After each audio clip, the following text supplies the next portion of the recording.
ರಾತ್ರಿ ಮಾನ್ಯ DC sir ಮತ್ತು ಬಳ್ಳಾರಿ ಡಿಸ್ಟಿಕ್ ಪೊಲೀಸ್ ವತಿಯಿಂದ ಒಂದು ರೈಡ್ ಮಾಡಲಾಗಿತ್ತು.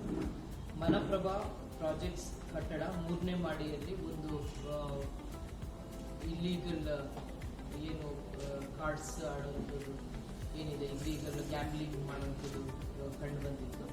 ಇದರಲ್ಲಿ ಟೋಟಲಿ 46 ಜನ ನಾವು ವಶಕ್ಕೆ ತೆಗೆದುಕೊಂಡು 1,93,800 ರೂಪಾಯಿ ಹಣವನ್ನು ಮತ್ತು 53 ಇಸ್ಪಿಟ್ ಎಲೆಗಳನ್ನು ಹಾಗೂ 13 ಖಾಲಿ ಮದ್ಯಪಾನ ಬಾಟಲ್ಗಳನ್ನು ವಶಕ್ಕೆ ತೆಗೆದುಕೊಂಡು ಒಂದು ರೈಡ್ ಕಂಡಕ್ಟ್ ಮಾಡಿದ್ದು.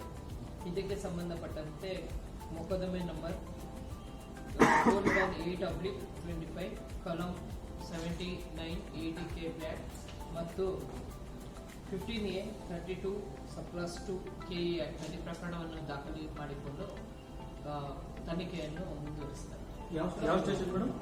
Kaul Bazaar police station madam. ಈಗ ಪೊಲೀಸ್ ಇಲಾಖೆ ರೈಡ್ ಮಾಡಬೇಕು, DC ಒಂದು ರೈಡ್ ಮಾಡ್ತಾರೆ, ಪೊಲೀಸ್ ಇಲಾಖೆ ಒಟ್ಟಿಗೆ it's a joint raid. Both DC ಮತ್ತು SP ಜಾಯಿಂಟ್ ರೈಡ್ ಮಾಡಿದ್ರು. ಫಸ್ಟ್ DC ಅವರು ಹೋಗಿದ್ದಂತೆ, ಆಮೇಲೆ ಪೊಲೀಸ್ ಇಲ್ಲ, ಜೊತೆಯಲ್ಲೇ ಮಾಡಿರುತ್ತಾರೆ. ಒಂದೇ ಕಡೆ ಆಗಿದೆ, ಒಂದೇ ಕಡೆ. ಮತ್ತೆ ಇನ್ನೊಂದು ಬೇರೆ ಕ್ಲಬ್ಗಳನ್ನು ಸಬ್ಸಿಕ್ವೆಂಟ್ ಆಗಿ ಎಲ್ಲ ಚೆಕ್ ಮಾಡಿದ್ದು, ಅಲ್ಲಿ ಯಾರು ಜನರು ಇರಲಿಲ್ಲ, ಅಲ್ಲಿ ರೈಡ್ ಆಗಿದೆ. ಟೋಟಲ್ ಬಳ್ಳಾರಿಯಲ್ಲಿ ಎಷ್ಟು ಕ್ಲಬ್ ಇದ್ದಾವೆ? ನಿನ್ನೆ ದಿವಸ 2 ಕ್ಲಬ್ ಚೆಕ್ ಮಾಡಿ. ನಮ್ಮಲ್ಲಿ ಕ್ರಿಶ್ಚಿಯನ್ ಕ್ಲಬ್ ಅಂತ ಬೇರೆ, ಈಗ ನೀವು ನಿನ್ನೆ ಹೋಗಿದ್ದು ಅನಧಿಕೃತ ಕ್ಲಬ್, ಅದಕ್ಕೆ ಯಾವುದು ಏನಿದೆ ಹೆಸರಿಲ್ಲ ಅಥವಾ ಏನೂ ಇಲ್ಲ. ಇದು ಓನರ್ ಯಾರು, ಏನು ಹೆಂಗ್ ಮಾಡ್ತಾ ಇದ್ದಾರೆ ಅದು ತನಿಖೆ ನಂತರ ತಿಳಿದು ಬರಬೇಕಾಗಿದೆ. ಇದು ಓನರ್ ಯಾರು, ಇದು ಪ್ರತಿಯೊಂದು ಡೀಟೇಲ್ಸ್ ತನಿಖೆ ನಂತರ ತಿಳಿದು ಬರಬೇಕಾಗಿದೆ. ನೆನ್ನೆಯಲ್ಲಿ ಏನು ನಾವು ರೈಡರ್ ಸಮಯದಲ್ಲಿ ಏನು ಸಿಕ್ಕಿದೆ ಅದನ್ನ ನಾನು ನಿಮಗೆ ಅವಾಗ ಯಾರಿದ್ರು ಅಲ್ಲಿ ಒಂದು ಓನರ್ ಸ್ಥಾನದಾಗ ಯಾರಿದ್ರು? ಓನರ್ ಸ್ಥಾನದಲ್ಲ, ಅಲ್ಲಿ ಕೆಲಸ ಮಾಡುವಂತ ಹುಡುಗರು ಇದ್ರು, ಅವ್ರನ್ನು ಸಹ ಮೇಡಮ್ ಎಷ್ಟು ದಿನದಿಂದ ನಡೀತಿತ್ತಂತೆ ಮೇಡಮ್ ಇದು? ಇದೇನಾದ್ರು ಗೊತ್ತಾಯ್ತಾ? ಒಂದು 15 days ಇಂದ ಅಂತ ಹೇಳಿದ್ದಾರೆ.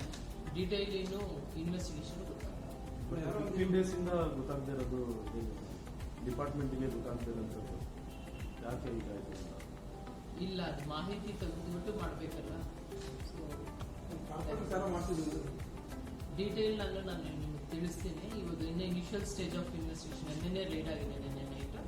Detail after investigation. ಮೇಡಮ್, ಈಗ ಏನಂತ ಪ್ರಕರಣ ದಾಖಲು ಮಾಡಿ, ಅಂದ್ರೆ ಇದು ಯಾವ ಇದ್ರ ಜೂಜು ಅಂತ ಬರುತ್ತಾ ಅಥವಾ ಆನ್ಲೈನ್ ಗೇಮಿಂಗ್ ಅಂತ ಬರುತ್ತಾ? ಜೂಜು ಆನ್ಲೈನ್ ಅಲ್ಲ, ಆಫ್ಲೈನ್. ಎಷ್ಟು ಜನ ಕುತ್ಕೊಂಡು ಒಟ್ಟಿಗೆ ಆಡಬೇಕಾದ್ರೆ ಇಟ್ಸ್ ಆಫ್ಲೈನ್. ಇದು ಜೂಜು ಆನ್ಲೈನ್ ಆಗಿದ್ರೆ ಅಲ್ಲಿ ಯಾರು ಇರಲ್ಲ, ಅವ್ರವ್ರ ಮೊಬೈಲ್ ಆಡುವಂಥದ್ದು ಅಥವಾ ಅವ್ರದ್ದು ಸಿಸ್ಟಮ್ ಅಲ್ಲಿ ಏನಾದ್ರು ಆಡಿದ್ರೆ ಅದನ್ನ ಆನ್ಲೈನ್ ಅಂತ. ಜನರು ಅಲ್ಲೇ ಕೂತು ಆಡುವಂಥದ್ದನ್ನ ಇಟ್ಸ್ ಆಫ್ಲೈನ್. 79 ATK ಆಕ್ಟ್ ಅಡಿಯಲ್ಲಿ ನಾವು ಪ್ರಕರಣವನ್ನು ದಾಖಲಿಸ್ತೀವಿ. ಮೇಡಮ್, ಅಲ್ಲಿ ಒಂದು ಡೈರಿ ಸಿಕ್ಕಿದೆ ಅಂತ ಮಾಹಿತಿ. ಆ ಡೈರಿಯಲ್ಲಿ ಏನಾದ್ರು ಬೇರೆಯವರು ಹೆಸರು ಉಲ್ಲೇಖ ಆಗಿದೆ? ಆ ಡೈರಿ ಏನ್ ಡೈರಿ? ಅದರಲ್ಲಿ ತುಂಬಾನೇ ಡೈರಿ ಇಲ್ಲ, ತುಂಬಾ ಬುಕ್ಸ್ಗಳು ಅವ್ರಿಗೆ ಉಪಯೋಗಿಸ್ತಿದ್ದಂತ ಒಂದು ಇದು ಲೆಕ್ಕಾಚಾರದ ಒಂದು ಪೇಪರ್ಸ್ಗಳು ಎಲ್ಲ ಬಹಳಷ್ಟು ಸಿಕ್ಕಿದೆ. ಅದು ತನಿಖೆಯಲ್ಲಿ ಏನಾಗಿದೆ ಅಂತ ಹೇಳ್ಬಿಟ್ಟು ಗೊತ್ತಾಗಬೇಕು. ಅದರಲ್ಲಿ ಏನಾದ್ರು ಅವ್ರದ್ದು ಹ್ಯಾಂಡ್ ರೈಟಿಂಗ್ ಏನೊಂದು ಕೋಡ್ ವರ್ಡ್ ಅಲ್ಲಿ ಬರ್ದಿರ್ತಾರಲ್ಲ, ಅದು ಫೈನಲಿ ಗೊತ್ತಾಗ್ಬೇಕಲ್ಲ.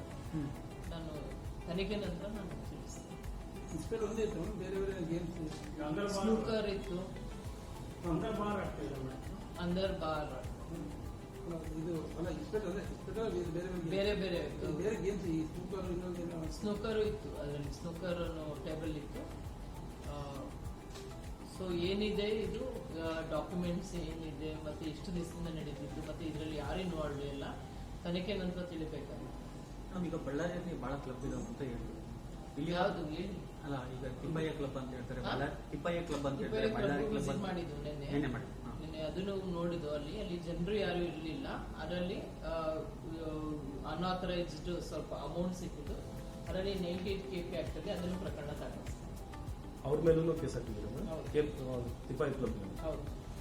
1,65,000 ಸಿಕ್ಕಿದೆ. ಅದು ನಮ್ಮದಲ್ಲ ಅಂತ ಅವರು ತಿಳಿಸಿದ್ದಾರೆ ಓನರ್. ಆದ್ರಿಂದ ಅದನ್ನ 98 KP ಆಕ್ಟ್ ಅಲ್ಲಿ ಪ್ರಕರಣ